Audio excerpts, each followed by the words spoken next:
Assalamualaikum warahmatullahi wabarakatuh. Salam sejahtera untuk kita semuanya. Semoga kita selalu dalam lindungan Allah Subhanahu wa taala. Selamat kepada peserta Baitul Arqam, mahasiswa Universitas Muhammadiyah Pringsewu yang terdiri dari Fakultas Keguruan, Fakultas Ekonomi, Fakultas Kesehatan, dan Fakultas Agama Islam. Pada kesempatan ini saya, Afrizal, akan menyampaikan sesuai dengan jadwal yang telah disusun oleh kepanitiaan Baitul Arqam untuk menyampaikan materi dengan judul tuntunan ibadah sesuai dengan tarjih Muhammadiyah. Kalau kita lihat, ibadah itu adalah bagian dari kegiatan yang tidak bisa kita lepaskan dari kehidupan kita. Jadi secara prinsip apapun yang kita lakukan itu adalah bentuknya ibadah. Nah, kalau dilihat ini pengertian dari ibadah secara umum. Nah, apa itu ibadah? Kalau secara kefikihan atau secara hukum Islam, ibadah itu diterjemahkan dengan al-khudu atau atu. Khudu itu tunduk, taat itu artinya taat. Jadi ibadah secara bahasa bisa diterjemahkan dengan tunduk, taat, patuh, dan hina. Kenapa tunduk? Kita mengikuti aturan apa yang telah Allah tentukan, apa yang telah Nabi sampaikan.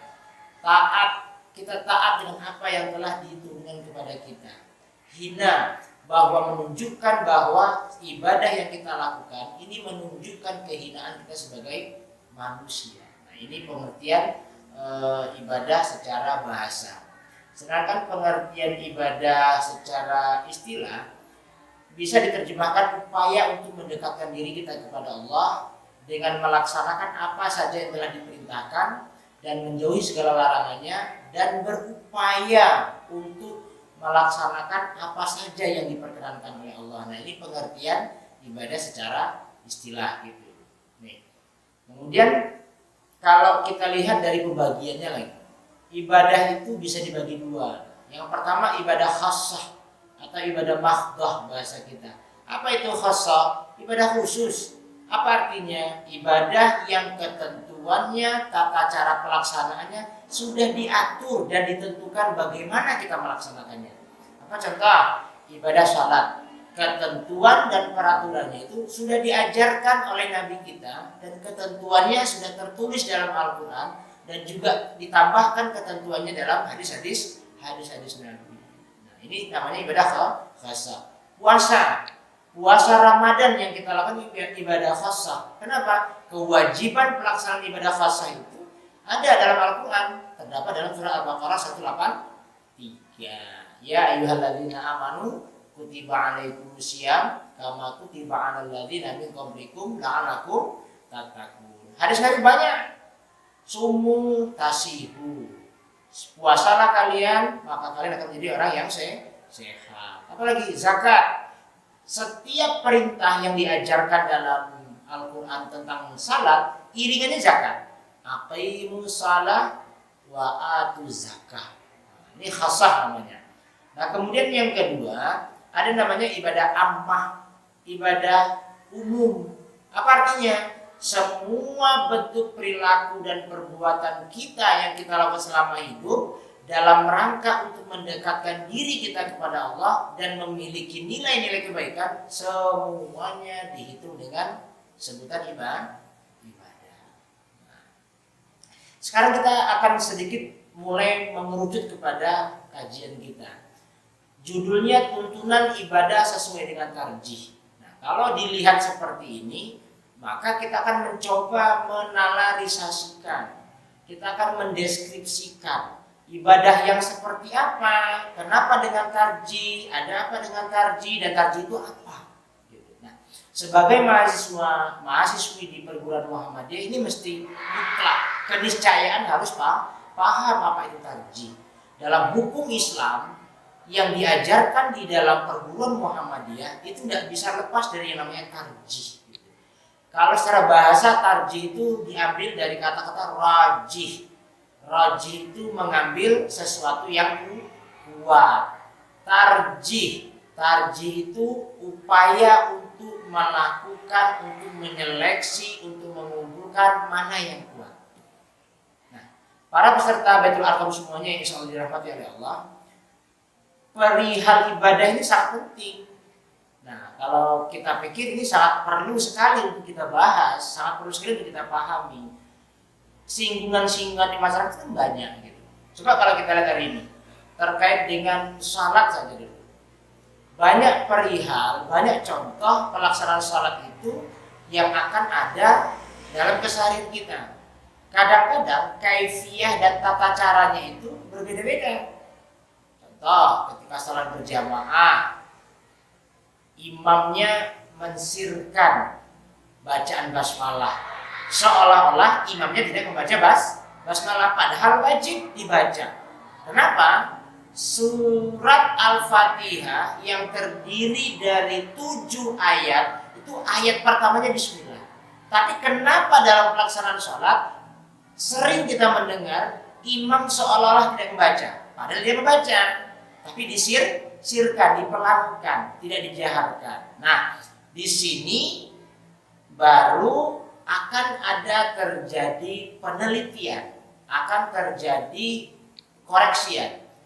Satu, ada hadis yang mengatakan bahwa Nabi ketika sholat berjamaah tidak terdengar basmalahnya. Bisa jadi nggak terdengar. Kenapa? Mungkin dia berada di sebelah belakang. Ada yang mengatakan bahwa bismillah itu dijaharkan. Ya mungkin dia terdengar bacaan basmalahnya itu di tempat sholatnya di belakang Nabi. Ini contoh.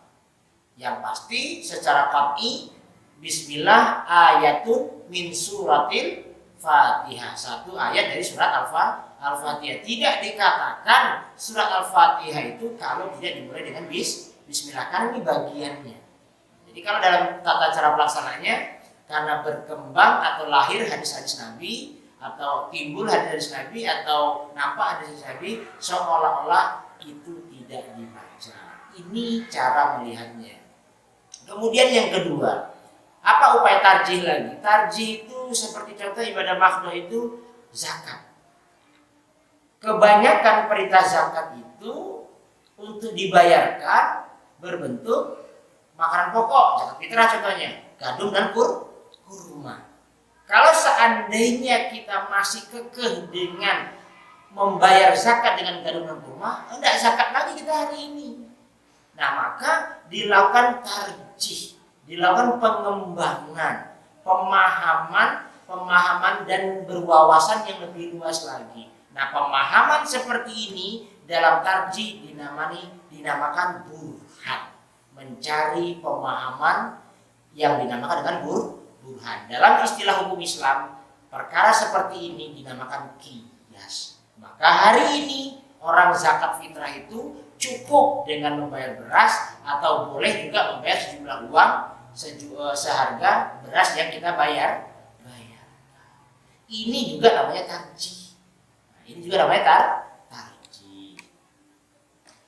Apalagi yang juga harus diperhatikan, bahwa kunci dalam beribadah itu kita harus tahu. Yang pertama apa? Ada prinsip dalam ibadah, bahwa ibadah itu hanya dilakukan untuk menyembah Allah. Ini penting nih. Jadi ketika kita nanti beribadah, ini yang dinamakan niat. Maka apa kenyataan di dalam keseharian? Ribut. Orang mengatakan bahwa segala sesuatu itu diawali dengan niat. Innamal a'malu binniyat. Akhirnya lahir pendapat fikih bahwa kita akan sholat kita harus berniat. Di mana persoalannya? Berniat atau membaca niat? Nah gitu. Kalau di luaran, maka lahirlah ada bacaan niat. Usolli fardul maghribi salasa rakaatin mustaqbilal kiblati adaan lillahi ta'ala. Sengaja aku salat maghrib 3 rakaat menghadap kiblat karena Allah Ta'ala. Ini namanya membaca niat. Sedangkan perintah agama adalah berniat.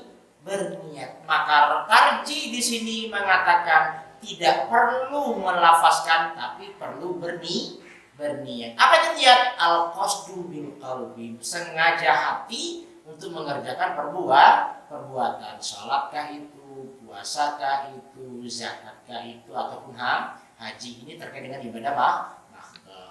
Kemudian tanpa perantara, nggak ada itu ibadah perantara itu nggak ada. Perantaranya kita. Ketika kita menyembah Allah, maka perantaranya ya sholat tadi. Ketika kita ingin dekat kita kepada diri kita kepada Allah, maka ya puasa kita kerjakan. Nah itu tanpa perantara, ikhlas. Kemudian apa? Sesuai dengan tuntunan. Nah ini penting sekali. Persoalan kita hari ini adalah selalu bicara dalil, tuntunan. Maka harus jelas dalam pemahaman kita beribadah. Dua sumber pokok dalam ibadah kita, satu Al-Quran, kemudian yang kedua hadis makbulah kalau dalam tarjih Muhammadiyah. Kemudian yang ketiga ada namanya ijtihad. Apa itu ijtihad? Upaya untuk menggali hukum. Kenapa begitu? Perkara ibadah tidak seluruhnya dijelaskan secara gamblang, secara rinci, sehingga timbul pemahaman orang yang berbeda-beda. Oh contoh, sholat, Al-Quran bicara kaifiyah sholat tidak? Tata cara sholat tidak? Tidak. Al-Quran hanya bicara prinsip kewajiban sholat, aqimus shalah wa atu zakah, gitu. Dirikan sholat dan bayarkan zakat. Caranya bagaimana? Lahirlah perintah yang diajarkan oleh Nabi. Shollu kama ra'aitumuni usolli, salatlah kalian sebagaimana melihat aku salat. Diterangkan dengan dalil-dalil yang lain. Salat itu dimulai dengan berniat. Mungkin setelah berniat berdiri lurus menghadap kiblat, kemudian mengerjakan takbiratul ihram, membaca surat Al-Fatihah dan ayat-ayat lain. Ini diajarkan dalam hadis Nabi. Contoh. Apalagi seimbang antara jasmani dan rohani. Jadi kalau kita bicara tentang ibadah, itu tidak ada yang ngawang, pasti ada unsurnya antara jasmani dan rohani. Jadi kalau ada ibadah yang justru merusak jasmani, itu bukan ibadah, ini kita keragui dulu. Apa contoh? Puasa orang lapar. Ada teori yang mengatakan bahwa orang kelaparan bisa mati. Sekarang kita lihat puasa menyebabkan orang lapar. Tapi tidak ada orang yang gara-gara berpuasa dia mati. Tapi banyak orang yang meninggal dunia gara-gara kelaparan. Karena beda. Kalau orang kelaparan, batas waktunya nggak ditentukan. Tata caranya tidak diajarkan. Tapi kalau puasa menyebabkan orang lapar, tapi ada batas waktunya. Dari terbit matahari sampai terbenam matahari. Tidak akan pernah terjadi mudarat pada diri. Kemudian yang terakhir, prinsip ibadah adalah ringan dan meringankan. Agama mengajarkan kepada kita tentang kaifiyah ibadah, pastinya sangat meringankan. Tidak ada ibadah yang memberatkan. Sebagaimana ketika kita masih merasakan berat dalam ibadah, kita telusuri dulu dasarnya. Kita telusuri dulu hati kita, keikhlasan kita. Karena ibadah pasti mengajarkan itu untuk ringan dan meringankan kita. Nah itu dia. Nah selanjutnya, kalau nanti bisa dilihat dalam bahan yang Bapak kirimkan melalui kepanitiaan, bahwa yang tarjih itu upaya intelektual, upaya orang berpikir gitu. Jadi kalau dalam bukunya Profesor Khairun Nasution itu, pendekatan Islam itu 3 saja. Ada namanya bayan, ada namanya burhan, ada namanya irfan. Apa itu bayan? Melakukan ibadah sesuai dengan apa yang tertulis. Ini benar selama ini jelas dan tertulis. Persoalannya timbul di mana? Kadang-kadang itu contoh sholat tadi itu. Kejelasan Al-Quran tidak begitu gamblang menjelaskan tentang tata cara sholat, sehingga apa? Timbul persoalan. Maka apa? Ada yang mengatakan bahwa setelah ruku kita kembali bersedekap. Ada yang setelah ruku kita tangannya tetap lurus dan langsung sujud. Lahirlah hadis-hadis nanti di dalam penyampaian materi melalui PowerPoint atau slide yang Bapak kirimkan itu ada semua penjelasannya. Nah ini contohnya. Jadi pendekatan Islam tertulis dan pemahaman. Tidak hanya cukup tertulis, tapi juga butuh pemahaman. Jadi tarjih itu upaya untuk melihat apa yang tertulis dan harus kita pahami sehingga bisa kita laksanakan. Jadi kalau kita bicara tentang ibadah sesuai dengan tuntunan tarjih, maka kita simpulkan bahwa ibadah itu harus sesuai dengan apa yang diajarkan oleh si pembuat hukum. Siapakah pembuat hukum? Yang pertama adalah Allah. Kemudian yang kedua adalah sumbernya adalah hadis Nabi yang dinamakan adalah Rasul. Bisa saja dia dikatakan sebagai pembuat hukum, tapi dia hanya mengikuti apa yang diajarkan, apa yang diwahyukan oleh Allah. Banyak sekali contoh-contohnya gitu. Nah, nanti kita akan lebih kembangkan nanti contoh-contoh yang sudah Bapak kirimkan di dalam slide-nya, bahwa nanti salat berwudu itu dimulai dengan bismillah. Kenapa? Menurut tarjih di Muhammadiyah, dalil yang paling kuat itu memulai berwudu itu dengan hadis yang diriwayatkan Amrah. Apa? Menceritakan tentang pekerjaan Utsman bin Affan, mencontohkan berwudu dengan memulainya dengan baca bismillah gitu. Nah, ini contoh-contohnya nanti ya. Oke, demikian para peserta Baitul Arqam, mudah-mudahan nanti bisa dipahami, bisa kembali dipelajari, bisa kembali untuk dipahami bahwa yang fungsi tarjih itu di Muhammadiyah adalah mencoba memberikan pemahaman, mencoba memberikan penjelasan. Kenapa? Kadang-kadang prinsip ibadah itu disampaikan secara universal atau umum. Jarang sekali atau mungkin ada bagian-bagian ibadah itu yang disampaikan secara khusus. Berwudu khusus. Lihat surah Al-Maidah yang ke-7. Allah menjelaskan, idza qumtum ila shalah faghsilu wujuhakum wa aydiyakum ilal marafiq wamsahu bi ru'usikum wa arjulakum ilal ka'bayn. Jika kalian akan salat, maka basuh wajahmu, tanganmu, menyapu sebagian rambut dan mencuci kaki. Masalah warisan jelas gamblang, tapi persoalan yang lain ini lebih dijelaskan kembali kepada hadis-hadis Nabi. Persoalannya adalah keabsahan dan kekuatan hadis itu perlu dipelajari dan diperdalam lagi. Ini yang di dalam istilah keilmuan namanya adalah untuk meneliti dan melihat hadis. Jadi hadis itu ada tingkatannya sahih, hasan, dhaif, mutawatir. Ini bisa kita pelajari. Nah, tarjih itu upayanya untuk menggali sumber-sumber hukum dari Al-Quran dan hadis-hadis yang makbulah. Terakhir sebelum Bapak tutup, coba di situasi seperti ini pandemi, ketika kita melaksanakan sholat, imam pasti selalu menyampaikan lurus dan rapatkan shaf. Namun di situasi pandemi hari ini bagian ladang dari perbuatan tarjih juga itu, bahwa sholat dalam situasi pandemi seperti ini boleh tidak rapat karena ada udara. Jadi apa kalau begitu? Prinsip ibadah itu meringankan. Bahwa ibadah itu menjaga jiwa, ringan, meringankan. Jadi boleh ketika kita sholat berjamaah tidak rapat, boleh. Kenapa? Pandemi. Ada bahaya ketika kita harus rapat. Nah, ini bagian-bagian dari upaya-upaya tarjih untuk melihat, untuk mengembangkan. Nah, yang mesti dipahami adalah tarjih Muhammadiyah itu tidak terafiliasi dengan mazhab. Apa itu terafiliasi? Tidak menganut hanya satu mazhab. Walaupun dalam perkembangan ibadah atau hukum Islam, terutama kita di Indonesia, kita mengaji dengan fikih empat mazhab. Tapi untuk tarjih kita mengambil semua mazhab-mazhab dan akan kita teliti, kita pelajari mana yang paling kuat dan mana yang paling bisa untuk kita laksanakan. Demikian mungkin yang bisa Bapak sampaikan pada kesempatan ini. Mohon maaf segala kekurangan. Bapak akhiri. Assalamualaikum warahmatullahi wabarakatuh.